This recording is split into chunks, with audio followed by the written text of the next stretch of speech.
Hello, Internet! I'm Elliot the Purple Hair Doofus, and welcome back to The House of Leaves by Mark Z. Danielewski. I still have no idea how to say that name.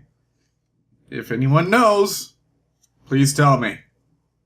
Please. Today we're covering chapters 1 through 4. I've read beyond that. Let's just say that things get way more complicated later. We'll just concentrate on these 4 right now. Before I dive into it, let me just say that this manuscript that was found, it's basically a blind man's retelling of a movie that he saw. That doesn't really become important until later, but just kind of keep that in mind while you're reading it. This is being told to you by a blind man. The way that he writes, it feels kind of like a college paper. Everything feels very scientific, very well thought out. There's even footnotes. You can find more about that in chapter 10. Like that one. This isn't even just an analysis of a single film. It starts off with an analysis of a couple of short films that are linked to this single film. We first have 2 short films that the blind man is talking about.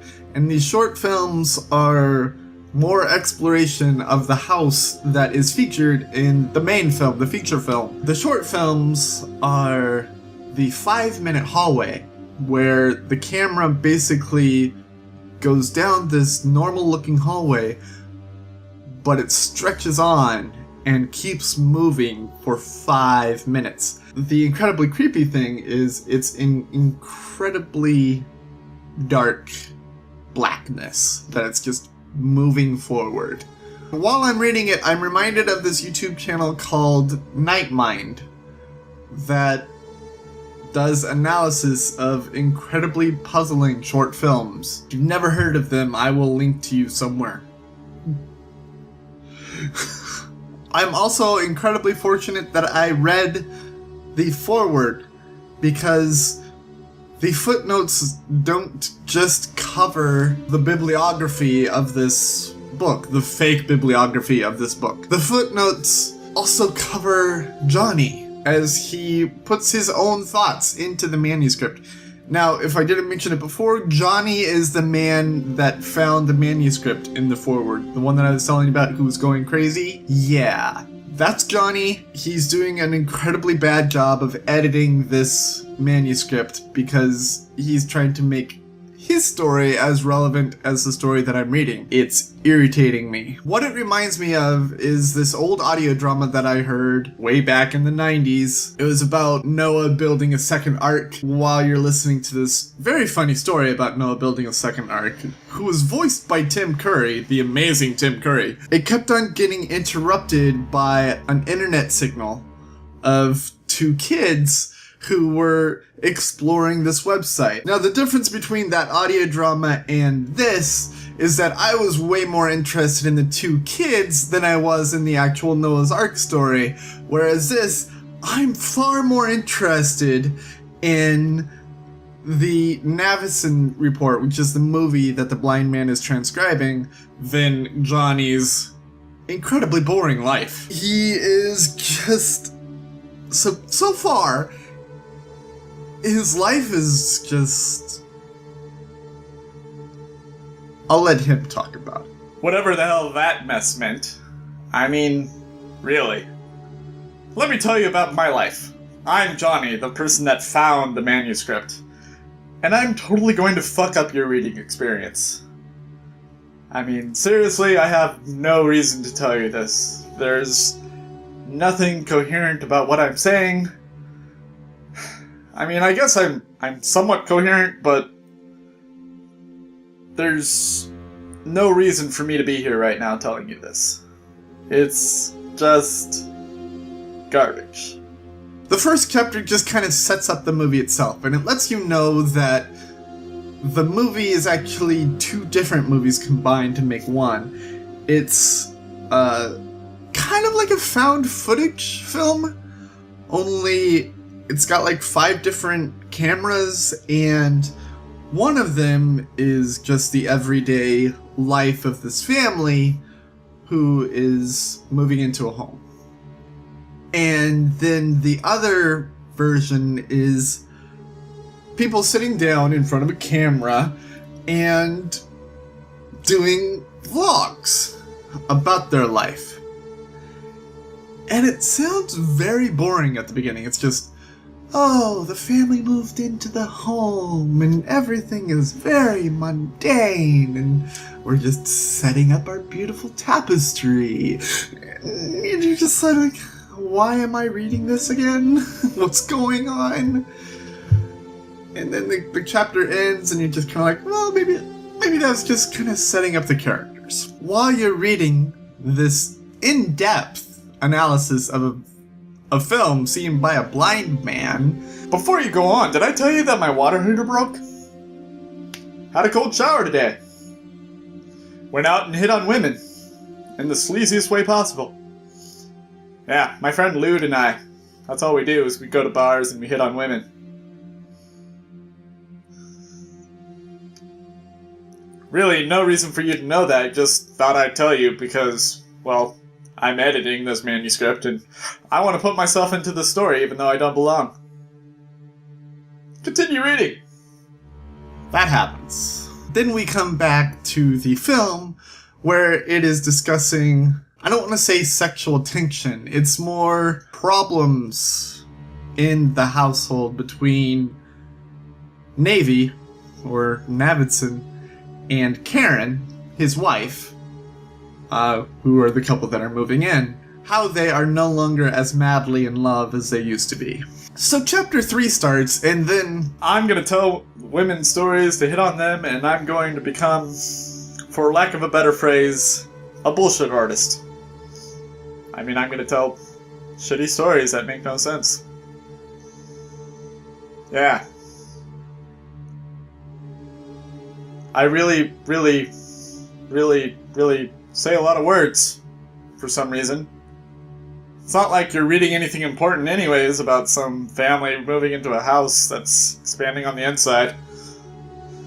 And that does sound way more interesting than anything I could ever tell you. Keep reading! Going back to the analysis, it's basically explaining why Navidson is the one that is exploring this house. And why he is the only one that could film it properly. And it's basically cut down to he's the smartest person who could do this in such an artistic way and still come out somewhat unscathed. Chapter 4 is where the movie really starts getting interesting. The analysis becomes more narrative than scientific, which really interests me. I feel like I'm going crazy reading this manuscript. I feel like I'm going insane reading this manuscript and editing it. I should probably stop, but I'm just going to write more stories of my life and how I'm going crazy. Because, well, I am a narcissist, and I think everything should be about me.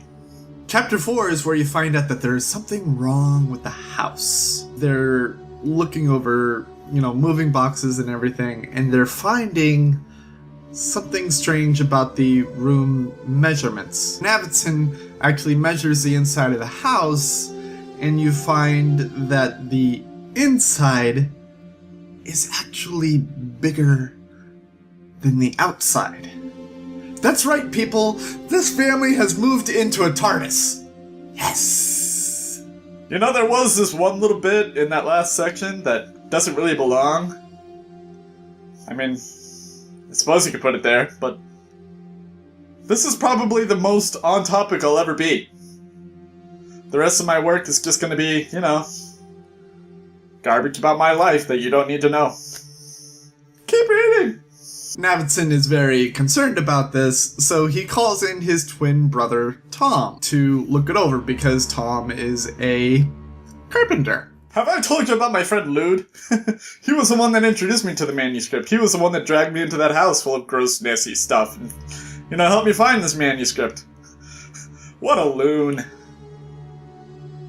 He and I, we just hang out and hit on women. What more do you want to know about me? I don't know. I'm just gonna spill it all out for you. Words, words, words, words, words, words, words, words, words. No apparent reason. Words. Why am I here? Why are you reading this right now? Going back to the film, Tom and Navy, the nickname for Navidson, continue to look over these blueprints of the home. They continue to measure the inside of the home until they come to this point where they think they've figured it out. They're in this room and Karen has aligned all these books from wall to wall. She's aligned it in such a way that there's no need for bookends. She just uses the wall to rest the books against. Once they think they have found the discrepancy... I went to the grocery store today. I don't know why I need to tell you that. I just thought it was, a little interesting thing about my life. I went to the grocery store, I bought some food, I came home, I ate it. It makes sense, but... I don't know. Just seems unnecessary. Keep reading. I can't remember if it was Navy or Tom asks the other brother to use one of the books to hold the door open so that they can record better. While they're looking into the place, the books fall over and they're like, oh, we just moved a book, it doesn't really matter. Once they think they found the discrepancy, they high-five each other and Karen walks in and she screams. The brothers look over the measurements again, and they find it's not just 1/4 of an inch over now, it's 5/16 of an inch, which means the inside of the house is expanding. And that's where the chapter ends. Now this is very interesting, a very different way to write a book. I'm enjoying reading it, but at the same time, I really, really, really wish that Johnny's bits were a little bit more interesting, really. I find myself really wanting to see the Navidson Report. I find myself saying that they could make a movie out of this book, but it would be incredibly daunting. It would be easier for them to write a movie about the Navidson Report rather than The House of Leaves. My question to you is, have you ever come across a fake movie that you really, really, really wanted to see? Look, Elliot hates saying this stuff, so I'm gonna say it for him. If you like any of what he's doing, please like, comment, and or subscribe. Do any one of those 3 things and he'll be happy. Do all 3 of those things and he'll be very happy. Because, well, he likes to know that you're enjoying what he's doing. I will answer that for you tomorrow. If you have answers for me, leave them down in the comments. I have been the purple-haired doofus, reminding you to watch your pajama radius. And I will see you all in the next chapters of The House of Leaves by Mark Z. Danielewski.